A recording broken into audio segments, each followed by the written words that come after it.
This trilogy did not deserve that for its movie adaptation. I don't think I am emotionally and mentally ready for what's going to happen. Quote, I'm a great healer. Oh, it's after Maddie dies. The new douchebag character. They subverted my expectations. So that's a whole thing. Patrick frickin' Ness. Hi guys, welcome back to another Rants video. I have definitely been spotty. It's the summer. The schedules are weird. I had a bridal shower the other weekend. I then went to camp. Well, that's actually backwards. Last weekend I had a bridal shower. The weekend before that I was getting home from camp and was just physically dead. And then a couple days, literally 2 days ago, yesterday we got home, but like 2 days ago, I went to the Twin Cities to go to a friend's wedding. And so basically, I haven't had a free weekend and I'm adjusting to my husband's new job and the schedule that brings. So I've been trying to get other things done, and it's just, recording unfortunately got lost in the chaos there for a little bit. But we're back, and boy is it a time to get back. Guys, you may recall a couple weeks, maybe a month ago, I made a video about The Knife of Never Letting Go versus the Chaos Walking movie, and seemingly slamming the movie. It's not a bad movie. I was definitely saying a lot of things like the book did this better or the book was better, and one, that's because I read the book and then immediately watched the movie literally like a half an hour after I finished the book, which I don't recommend. If you don't want to be hypercritical of a movie, do not finish the book a half an hour before you watch the movie. It makes you super nitpicky because everything is right there in your brain. It's not a bad movie though. And as I went through the second book, which we're going to talk about, I started seeing how they just took the trilogy and smashed it all together, which is unfortunate.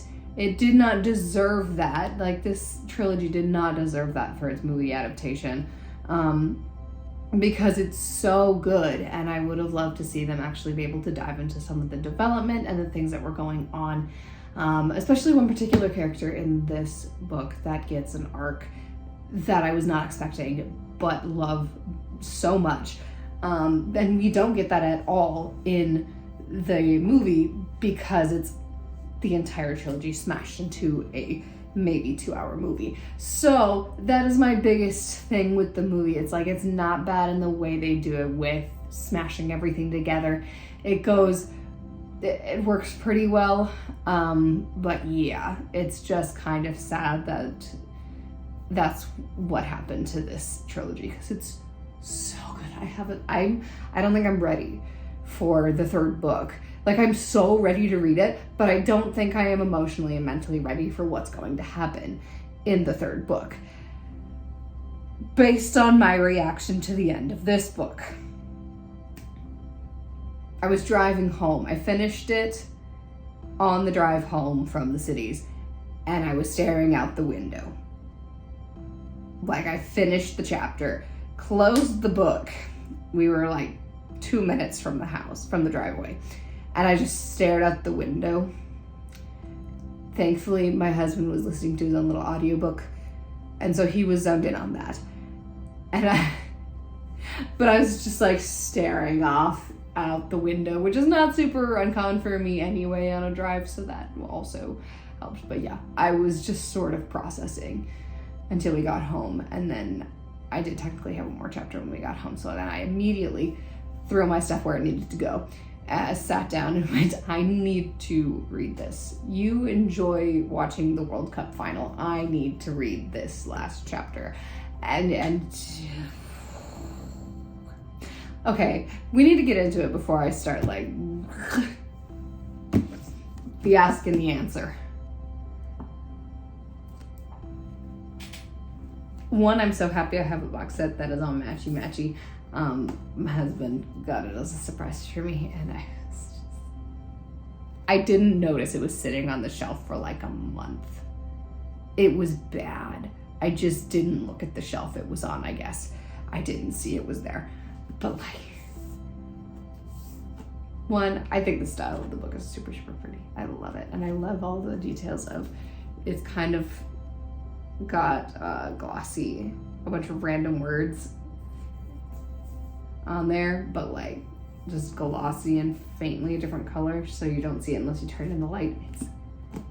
I love it so much. Anyway, in my previous video about The Knife of Never Letting Go, I talked about how the book was very much a narration of what manhood means, where some view it like the men of Prentisstown as you are capable of great violence and these horrible things, and that is what makes you a man. And just very cunning and violent, and that is what makes you a man. And meanwhile, Todd, raised by Killian and Ben, there is a tenderness to his manhood, and it's not about the violence he is capable of. It is about the compassion he is capable of. And it's so good. And then, this one is basically about morality and war and how we justify those things. We have Prentice taking over Haven. Viola and Todd are separated, and we get there's two sides of the story as the books plays out. We have Todd, who is in the custody of the mayor, who he doesn't trust, but at the same time, as he talks to Todd, is making so much sense. And then we have Viola, who is in the care of a healer woman in like the women's quarter, basically, of the city that Prentice created. And she is very much a rebel leader. She was the part of a secret covert bombing group from the Spackle War, and that is still inside, like that nature is still rooted inside her, and she doesn't agree with Prentice, so that her first reaction then is to, when it gets to a certain point, to take as many women as she can and abandon the city to stage a rebellion from the outside. Which, given her, because of her experience, is a bombing campaign on the city. And she is also a very gray, manipulative character. Like, she makes sense when she is explaining things, but she'll do something like drug Viola, and I'm like, okay, that doesn't seem right. Why would you do that? Not letting her go after Todd later on in the book, going, he's dead, you can't do that, where it like makes sense, but at the same time you're like, that can't be right. There's something off about her. And it just gets more and more until we come to the final climax where we realize, oh no, she is the other side of Prentice's coin. Like, it is at this point, if left up to like whatever this battle comes to, it's a toss-up between two evils, basically, two tyrants, two corrupt people who are after power. And it's so good. It's so good. I'm sure I'm gonna lose my train of thought because there are so many things happening, especially in the last couple of chapters of the book. So I think I talk about one side of the story and then the other. And because I'm so invested in Todd and all of the different things that happen there, I think I'll start with Viola. So Viola survives getting shot in the back because plot armor, and apparently Mistress Coyle, the other tyrant lady, is a very good healer. Quote, literally, quote, I'm a great healer. Which is fine. We don't know how bad the gunshot wound was, so she very easily could have survived if they got to her in time, which they do get to her in time. So she survives that. She is in a house of healing, and Mistress Quayle is very suspicious of her, and knows right away that she is not from New World. She was not born there. And so we start getting little hints at this rebellion she's running. And then after I'm trying to remember the triggering point. Because Viola starts learning healing, and then it's after Maddie dies. So there's a communications tower, which obviously in the first book, Viola's entire goal was, I need to communicate with my ship and tell them what's going on New World. Like, they aren't ready for what's going on. So there's a communications tower, which Viola learns about from one of the apprentices, basically a nurse. And they've been buddy-buddy since she woke up. So Maddie helps her sneak out of the House of Healing to try and find the communications tower and talk to her ship. They get caught and Maddie gets shot and killed. So after this funeral, they bury their friend, and that's enough for Mistress Quayle. She takes as many people as she can and she leaves the city to restart this covert bombing group called the Answer, which is literally just like, they named themselves that because during the Spackle War they had this idea and the men were like, no, that ain't the answer to the problem. And so they named themselves the Answer to be ironic. Anyway, so they restart that. Viola stays left behind because Mistress Quayle drugged her. It's Viola and one other apprentice who is now the mistress of the house, who is very pessimistic and doesn't like Viola very much. But she's a very interesting character because her entire belief system is, I will do whatever needs to be done to stop more people from dying. I do not side with the people who are bombing the city. I don't side with Prentice, who is having people murdered, like having people executed and imprisoned. I want people not to suffer, and I want people not to die. And that is her core belief, and she believes it so strongly that she stays behind when Mistress Quayle and the rest of the Answer leave. She also believes it strongly enough that she, even though she is not a fan of Viola, she helps Viola escape so that she doesn't have to get tortured and killed by Prentice. So we love Corinne, this character's Corinne. She's amazing, and she gets such little page time because the next time she comes back, she's been imprisoned and tortured and dies in Viola's arms.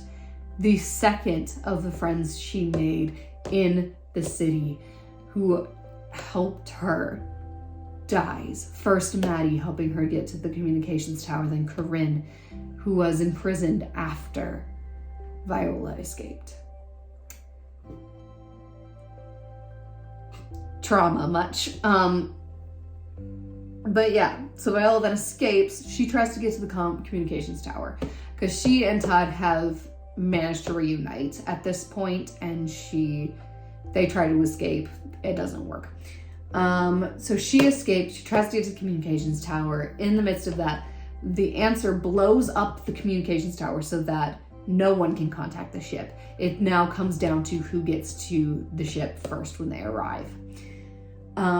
And then they basically kidnap Viola, like, you can't go back to the city, so you get to come with us. And they drag her to the Answer against her will. And then she starts to be like, they won't let me find Todd. Corinne dies in her arms after this huge attack that they set off. Basically this is the beginning of the war move. And then she's like all in and she's ready to do anything. And eventually when Lady Coyle lets her go off the night before, like, the full-on frontal assault of the Answer to try and find Todd, give her one last chance to find Todd. And that's where their stories rejoin, and that's what we'll pause with Viola's story. Meanwhile, during these literally months of time, Todd is imprisoned in the bell tower of the cathedral, which is the newly instated President Prentice's palace. It's kind of a psychological prison because technically you can escape on the ropes of the bells, but if you escape via that route, you let the entire city know that you're escaping, and so technically you won't escape. So it's like kind of like that psychological prison of you can escape, but not truly, not without probably getting yourself a worse punishment. But anyway, he's locked in there with the old mayor of Haven, Mayor Ledger, who is the new douchebag character of the series. The latest douchebag character, because he sucks. He is a whiny politician who is responsible for Haven surrendering to Prentice before the army even arrives. And he does anything to stay alive, to the point where at the end of the book we discover he is a spy. He has been spying on Todd and listening to his noise to tell Prentice what's going on. But before we learn that, we have Todd being teamed up with Davy to deal with assignments surrounding all of the spackle in Haven, who have been enslaved, given the cure for noise, because they did manage to develop that, which cuts off their communication with each other. And they've been rounded up into an old monastery site, an unfinished monastery site. And they are there to supervise them, take care of them, and eventually put them to work.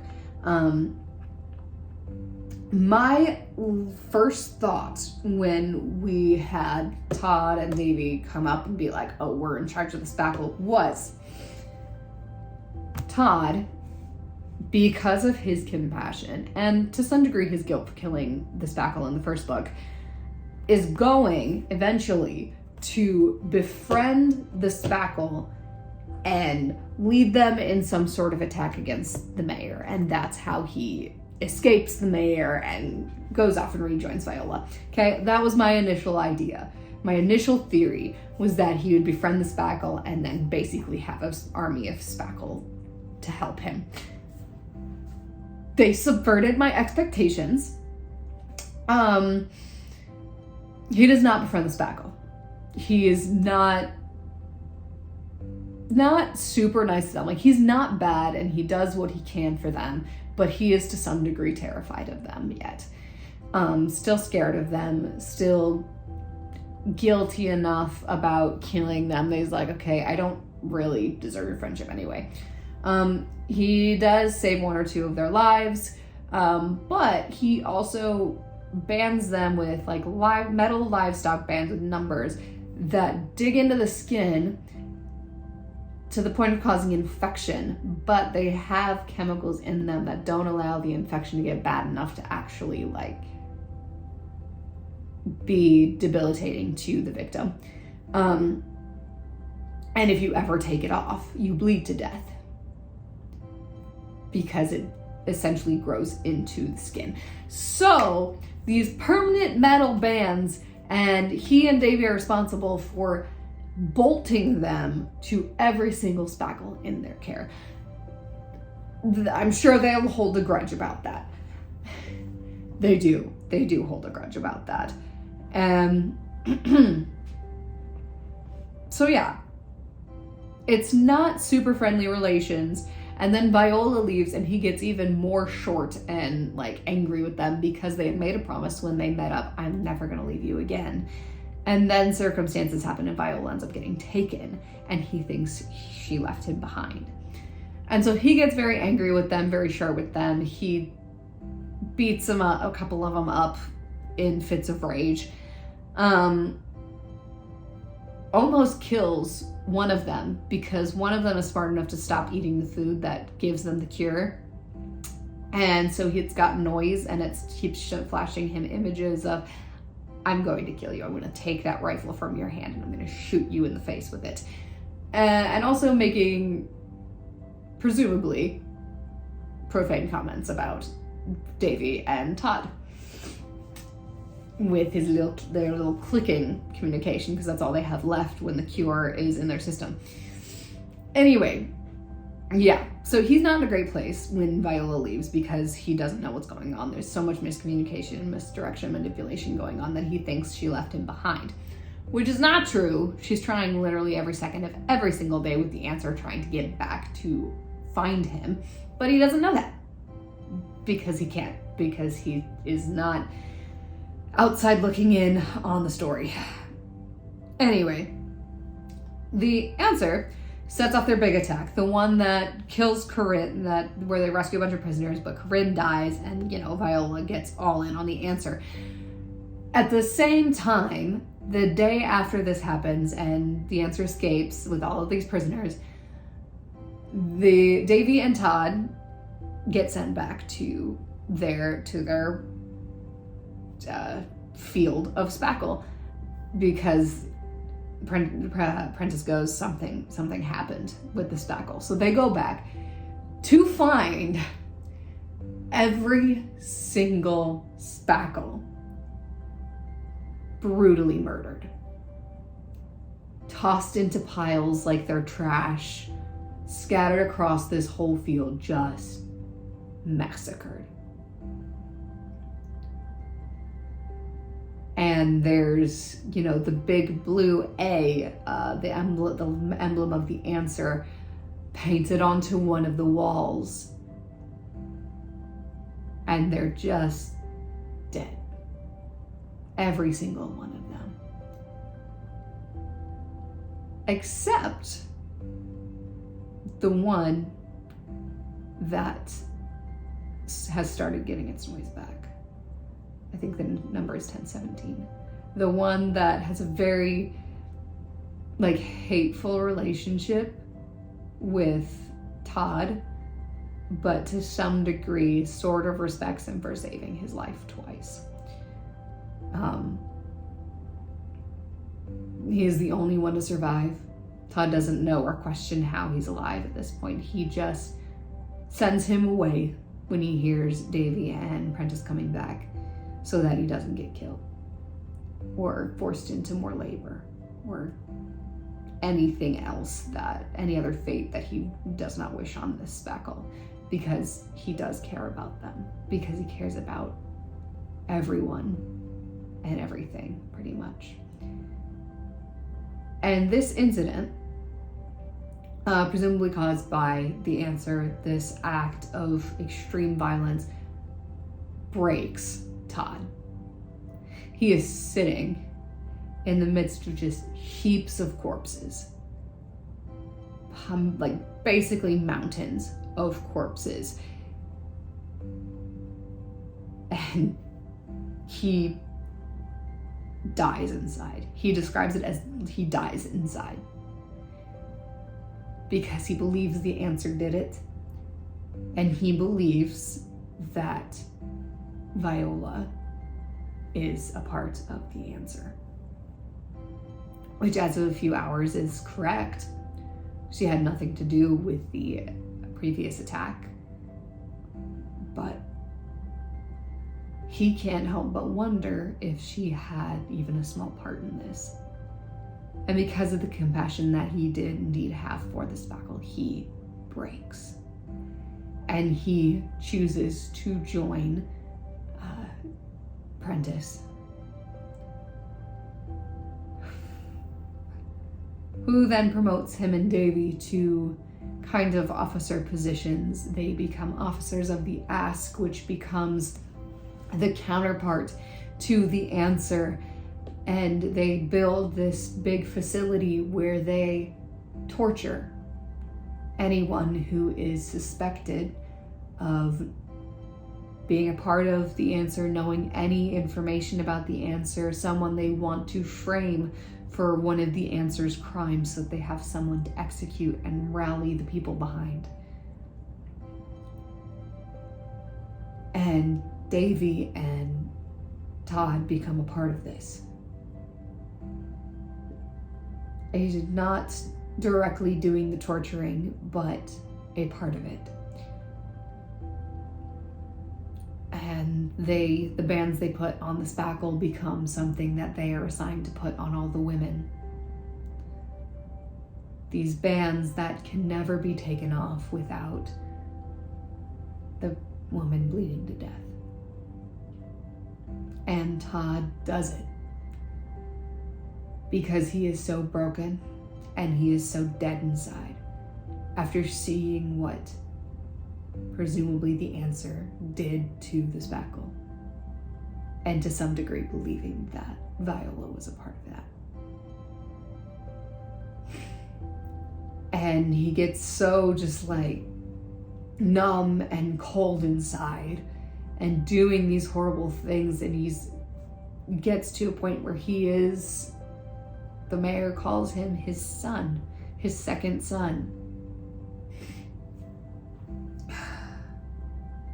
which is a similar aspect that they try and work into the movie, but it doesn't work as well because it's such a different situation. They play it off as he is trying to get Todd from the beginning, which is not a bad tactic, but at the same time, it's so different from how the story plays out. But we have Todd dealing with that and just completely numb. And when they learn that the answer has an imminent, like, full frontal assault coming because one of the prisoners goes, given the pattern, that's what's going to happen. They finally break and tell them that. He promotes Davy to a military position out on the front lines. He gets to see the fight that he's been like pining after basically this entire book. He wants to see action, and he's given that.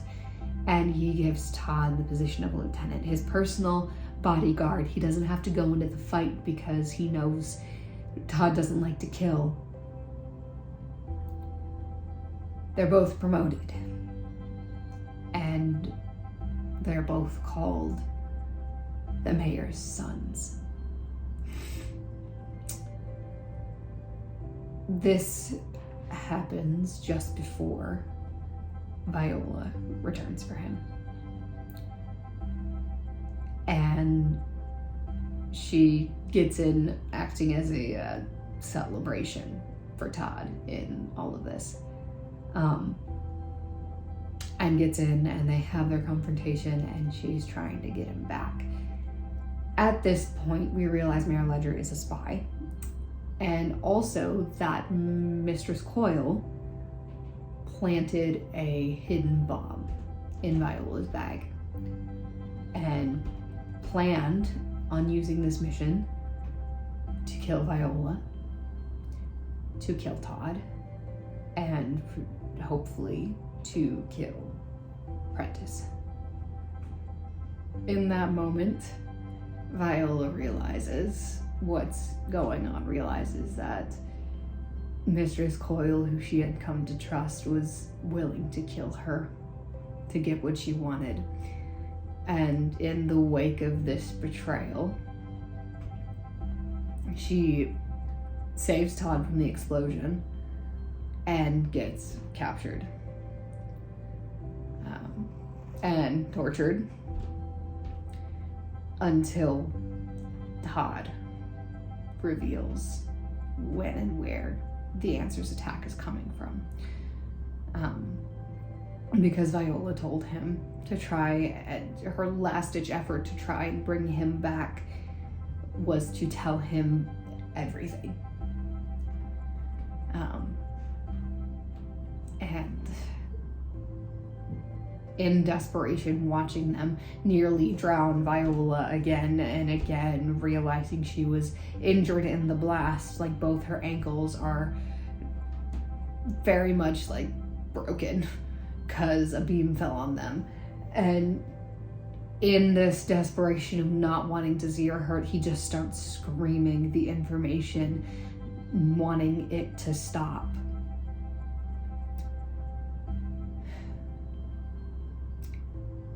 So the mayor gets what he wants, and he sends the army out to meet the answer.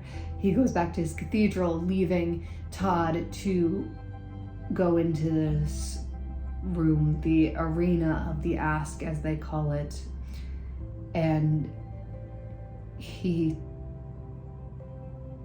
has basically a true reunion moment with Viola.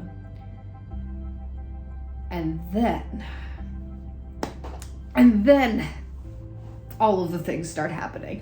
There's a lot of things that have happened up to this point, and now even more things happen. It just keeps rolling for the rest of the book.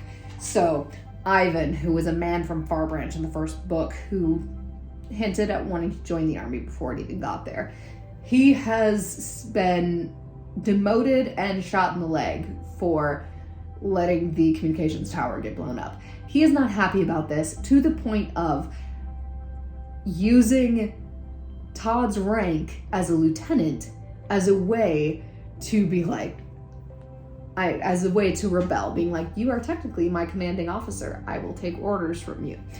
And so Ivan helps them find Viola's rebel friend Lee. Lee takes care of Viola while Todd goes off to try and convince as many people in the that are still at the office of the Ask, as it's called, to join him. He manages to get 7. They go off and escape. Viola convinces Todd that she needs to come with him, otherwise his plan will fall apart, because Prentice is waiting for both of them, not just Todd. So they go off and they try to face Prentice, but he has learned to manipulate his noise in a way to make it a weapon, which is hinted at throughout this entire book. And this is where we start to see some of the concepts they brought into the movie come up in the actual trilogy. Because I was like, this is not how noise works when I went from the book straight to the movie. And I think I had admitted, like, maybe it's something that develops in the second book. I was right. It does develop in the second book. He starts sort of being able to control people. He starts being able to hit them with his noise, use it as a weapon.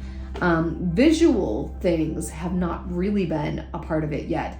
He does kind of melt out of shadows in the last couple chapters. So maybe they're implying that making your noise visual and not just something you see in your head, but something you see out in the world is a thing. That might be something that starts happening in the third book. But in this book, we get kind of the mind control thing that I talked about with the circle is me in the movie. And we get him literally hitting people with his noise. Like, he is hitting Davy with his noise whenever he speaks out of turn. And they're like, what the heck is this? What is happening? And then we see him fully controlling people at the end of this book, in this final battle. It's something that he implies he's been doing when he rallies the people of New Prentice Town, when this, that, or the other thing. But now he's full-blown in controlling people, full-on mind control. We realize he has never taken the cure, even though you can't hear his noise. It's not something the cure has done. It's just his control over his noise. And so that's a whole thing. He takes out all 7, 6 now, because one of them gets freaked out and runs. But he takes out all 6 of the soldiers that came with Todd and Viola in basically one hit, because he has developed his noise and can learn to control it so well that he can just take them all out, give them visions of things, make them hear things, make them believe that they are nothing and it's better to just roll over and give up. It's so good. It's so good. I love it. And it works so well because it has time to develop and be like, this is what noise is. This is what everyone experiences. And then come to this part of the story where now he's so drastically different, and it's had time to like exist and become a thing. Whereas in the movie, it's just out the gate, can basically control people. But I love how it develops into this. And we have all the subtle hints throughout the book, and then we get to the end, and all of a sudden, all these rumors that we've started to hear about what the mayor can do with his noise are true. He is actually capable of this. He can see everything in your noise, no matter how hard you try and hide it, because he is just so powerful.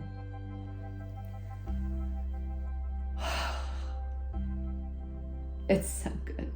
It's so good. But then we have them facing off, and I can't get to that point actually first. First, we need to discuss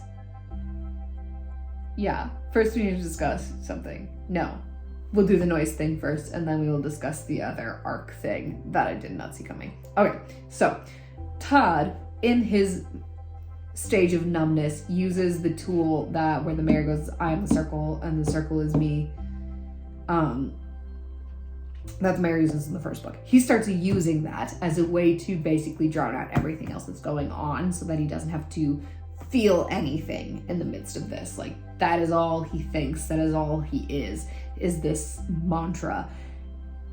And because of that, he has gained some control over his noise.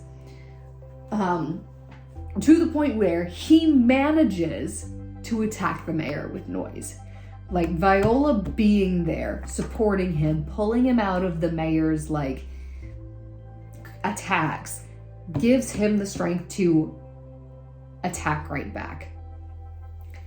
And that's how they subdue the mayor for the final climax of this book. They manage to apprehend him and take him out. Like, he is down and he is unconscious with the force of Todd's attacks, because it is raw emotion and it is raw rage from everything that's happened leading up to this point.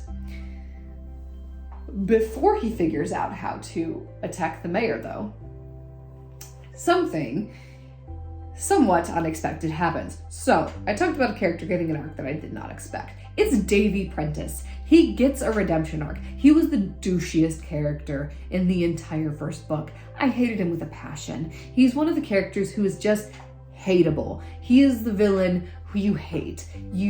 He's not a good person. He sucks. Like, there's the villains that are like, you're good because you're scary. You're good because you, like, sort of make sense, and you're intimidating and you're clever and that kind of thing. We have Aaron, who is really good because he's really scary. We have Prentice, who is really good because he's very manipulative, very clever, works more with his mind than his strength kind of person. And then we have Davy, who is just a douchebag the entirety of the first book and the first part of the second book. Almost like, I don't even have a specific moment where I'm like, oh, he started happening, he's going to get redeemed. There is not a specific moment where this happens. He imperceptibly starts becoming a better person, imperceptibly starts caring for Todd. And it comes to a head, like there's this feeling inside him, this concern for Todd that he hides with his embarrassment about that feeling. And he gives Todd his book back, and Todd gets called his brother, and he's excited about it. And he's like, we need to go celebrate together. You're my brother. And he's so excited about it. And all of a sudden you realize he cares for Todd. We don't realize how much, though, until we get to this final stand. The army has been duped by the answer. She told them the wrong information so that Viola would believe it's real, and they could dupe Prentice. And they go off and they find out it's wrong, so they send Davy back. Davy comes back in the midst of Prentice telling Todd, oh, you're the son I wanted. And then there's this whole standoff going on because a scout ship from the settlers, the new settlers, has started coming down. They're coming in for a landing.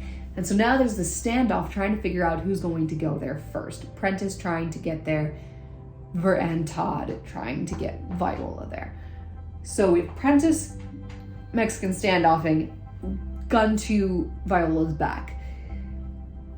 Todd trying to reason with them, trying to be like, I can get a shot in, I will shoot you. And Prentice going, yeah, but will you pull the trigger before I kill her? Gets to the point where Todd, in desperation, trying to apologize to Davy through his noise, pulls his gun on Davy. In his brain going, I'm sorry, I don't want to do this. I do actually, finding that he does actually care for Davy with all the time they spent together, but pulls his gun on Davy. And so now we have this like weird Mexican standoff thing going on. Until the mayor straight up goes, no, that's not my son. I sent him to the front lines to hopefully die. Which we got a whiff of when he told the captain, hey, take my son with you to meet the answer. Let him see as much battle as he can take. Which we think could just be stomach, because he stops torture on Viola at one point. But there's also the underlying message of take him out there and don't stop fighting until he dies. And that's revealed in this standoff. And he goes, no, you are more a son to me than Davy ever was. I didn't want him as my son. I want you as my son. He shoves Viola forward, pulls his gun, and fires. And in that moment, it's the end of a chapter, I go, no way did he just shoot Davy. And I turn the page and go, crap, he shot Davy basically in the throat. Guys, if you had told me when I was reading book 1 that I would nearly cry over Davy Prentice Jr., I would have laughed in your face, because he was a douchebag and I legitimately hated him. But as I'm reading him falling to the ground, his last words are to Todd. He looks at his father and he's like going, ha, in confusion, but he falls to the ground and Todd catches him, and all he is thinking about is Todd. And he is talking to Todd. He is apologizing to Todd for killing Ben. He is apologizing to Todd for everything. And Todd explains there is a genuine regret. He truly is sorry for what he did. He was just trying to win the approval of his father.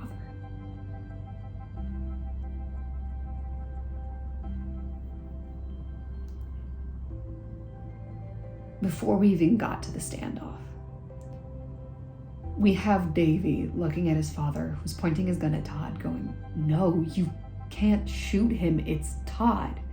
It's Todd. You can't kill him. And showing how close he has grown to Todd, how much he truly does consider him a brother at this point.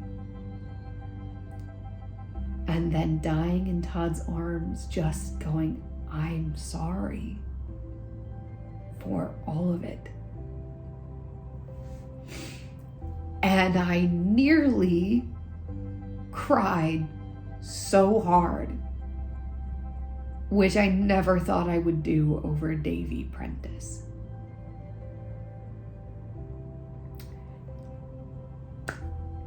Patrick frickin' Ness. You have no right. I'm be so real. You have no right. What the heck? Also, whose decision was it to take this entire trilogy, I haven't read the third one yet, so I can't say of a trilogy, but this masterpiece of books, and smash it into some sort of Mod Podge Frankenstein single film? Whose decision was this? And why did you go along with it? It would have, Oh my gosh. I know it was 2020. I understand it was 2020. But I feel like if you had stuck to your OG plan of this is the trilogy, I will make it a trilogy. If we've been able to stick to that, oh my gosh, I'd be so in. I would be so in.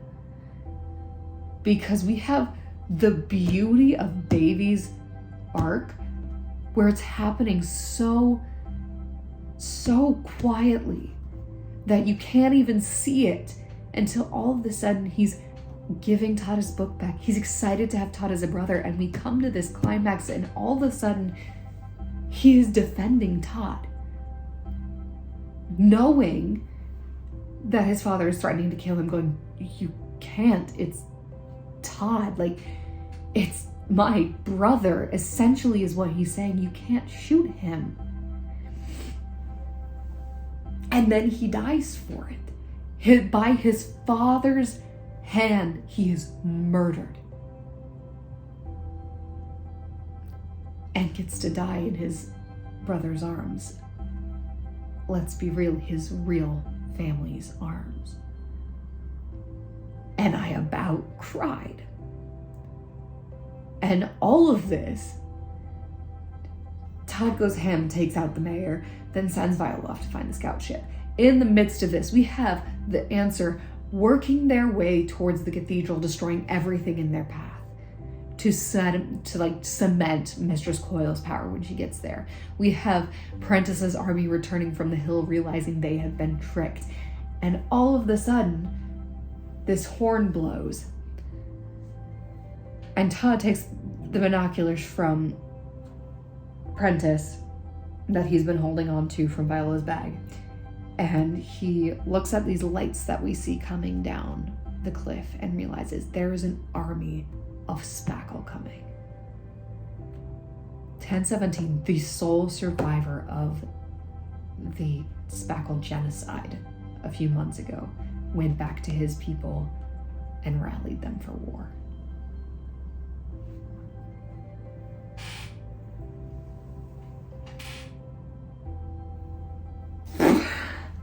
So now we have three armies who are all mad at each other, moving towards each other in one central location. And it's so much bigger than Todd can handle that he has to let Prentice go. Because he knows he can't lead these people by himself. He knows he is not capable of rallying them together to fight the spackle. And we end with him releasing Prentice out of lack of a better option. And they're now waiting for all of the armies to converge.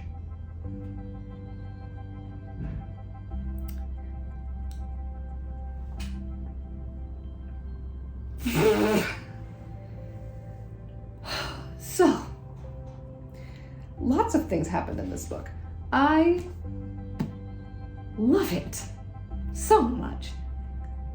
It's definitely on par with the first book, if not better.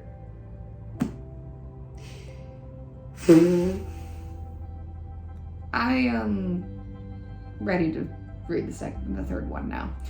I should actually probably go do that now. Go start that process. Anyway, those are my thoughts on the Ask and the Answer.